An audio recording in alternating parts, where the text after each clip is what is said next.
Hey everyone, Golden Ninja 3000 here again. Today I'm reviewing Black Panther Wakanda Forever, set number 76211, Shuri's Sunbird.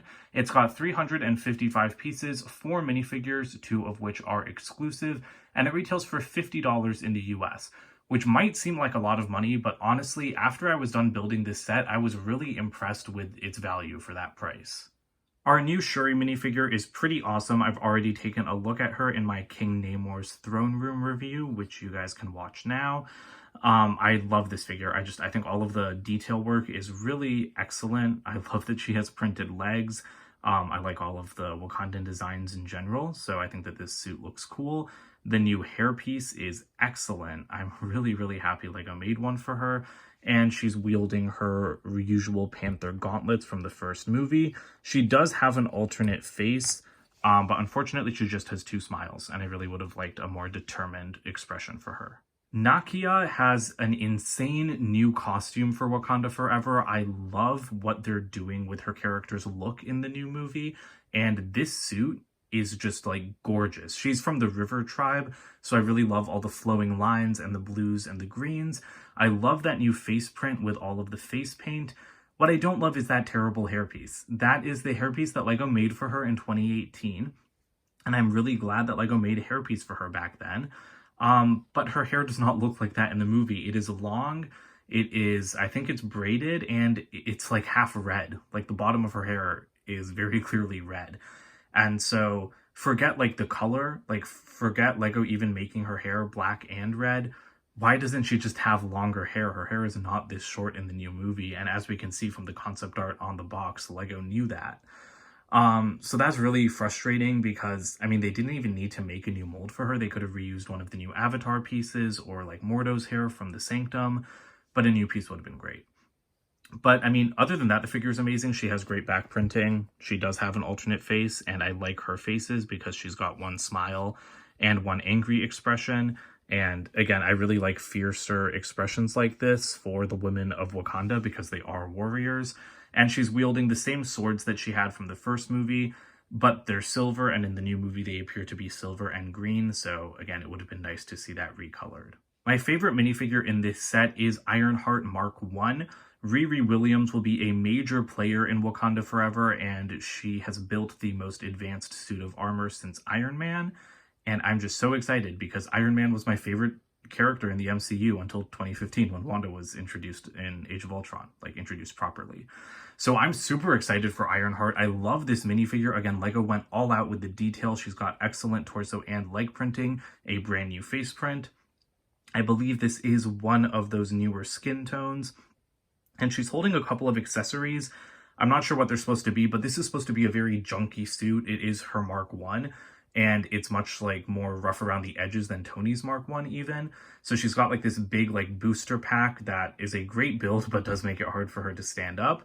The only thing I don't like about this minifigure, again, is the hair.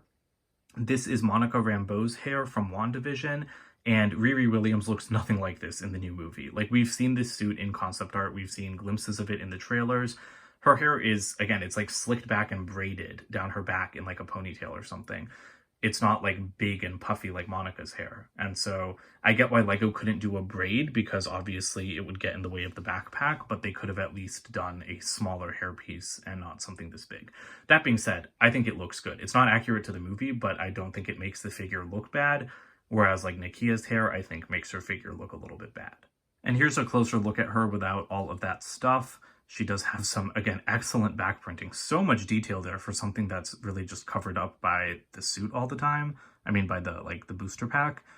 But that is crazy, like the amount of detail in that print. And then she does have an alternate face with an angry expression. And finally, we've got Atuma. He is the Talokan general. I think he's going to have a face-off with Okoye in the scene that this seems to be based on.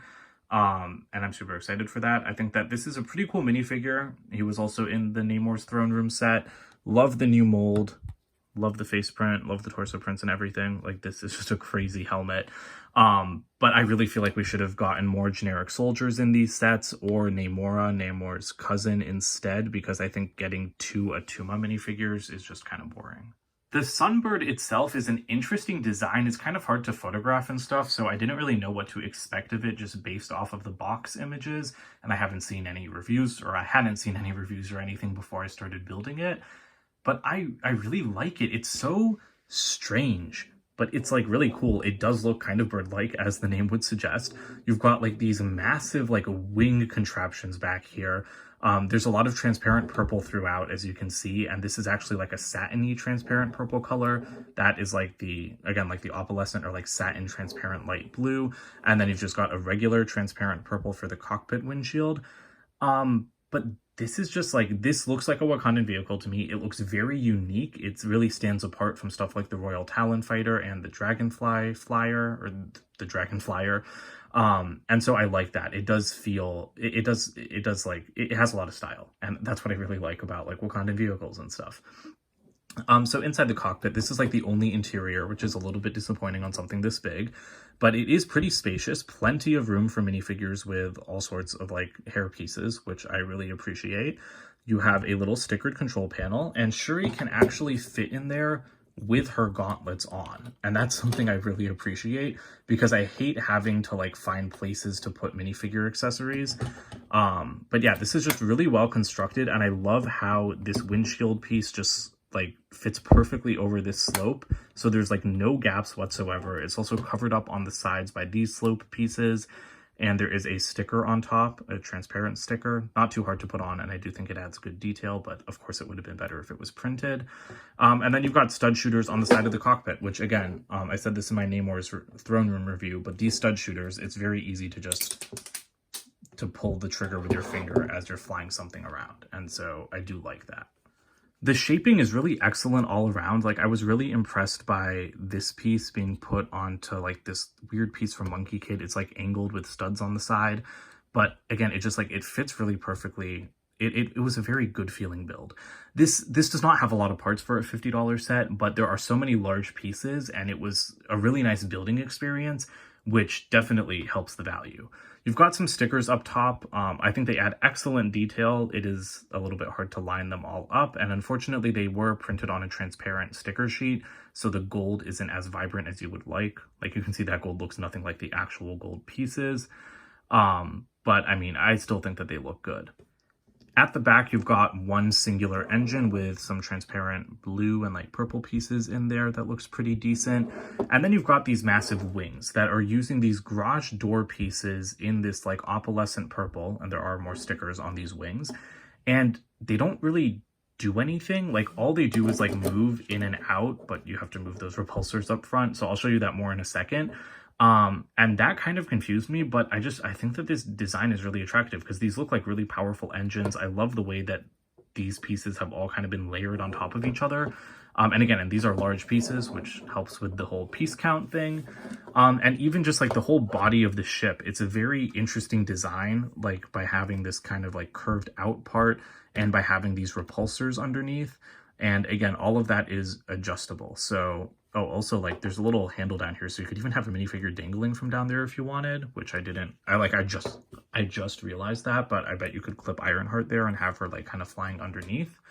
So yeah, so it's a very unique design. And then you've got these repulsor like kind of like bays that you can like move 360 degrees.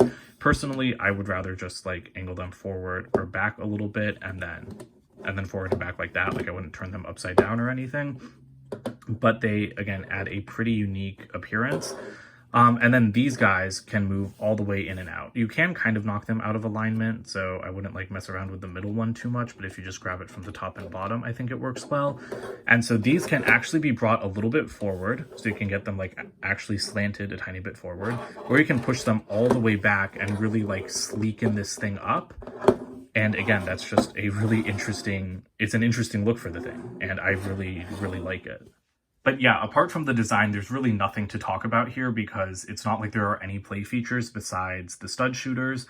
I would have liked more of an interior, but I'm kind of saying that in quotes because there's not really space to have an interior. So I'm very happy with how spacious the cockpit is. And you can flip these wings, like you can turn them like in this direction as well. I don't really think that that's helpful at all because I think going forward and back is like the biggest thing. But I'm excited to see what exactly this vehicle does in the movie because it's very unique. There are only a couple of extra pieces, but you do get some more studs for the stud shooters. The box for this set is LEGO's typical square $40 box size with the beautiful concept art of the characters in the corner. And this is what I was saying about Nakia. Like you can see that she has long hair and it is red at the bottom. And this minifigure just does not have that, which, like I said, it's a little bit disappointing. And then at the back, it just shows you another angle of the Sunbird. And I think I can guess what scene in the movie this is from, just based on the background. The instruction manual is the new 2022 style, but I do like this image of the Sunbird on the front, even though the render is still not the best. And then at the back, an Infinity Saga ad, not a Black Panther ad. So I like this set a lot more than I expected. I still think it's a little bit lame that it's so large and can't really do anything besides moving, like the repulsor lifts and the wings. But I mean, those are still nice functions. It's got stud shooters. It can fit Shuri with her accessories, which I really like. And there are studs like all over the ship, so you can pose like the other minifigures on the ship, which definitely works for a character like Ironheart, who's going to be flying alongside and fighting. So I do like this set, and I also think it's a much better value for money than I first thought. When I saw this set, I thought it should be $35 or $40. Now I'm understanding the $50 price more. I am a big price per part person, and so 355 pieces is not a lot, but there are some very, very large pieces here, and I don't really feel ripped off. I don't feel like there needed to be more pieces in this set, but I mean, I would prefer if it was $45.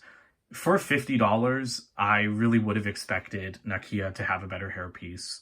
I'll give Riri's hairpiece a pass, but like at least Nakia should have been more accurate for $50. They could have afforded to recolor her swords and give her a better hairpiece. Or give us Namora instead of Atuma, which I also said in the King Namor's Throne Room set, but I do think it's worth repeating. So yeah, if you can find this on sale, definitely pick it up. But if you really want Ironheart and Nakia, and if you just like the look of this ship, I think that you won't really feel bad if you pay $50 for it, which is a lot more than I can say for some other LEGO sets in 2022. So that's it for today. Don't forget to comment, like, and subscribe, and check out my website, goldenninja3000.com, and I will see you guys with more videos soon. Bye for now.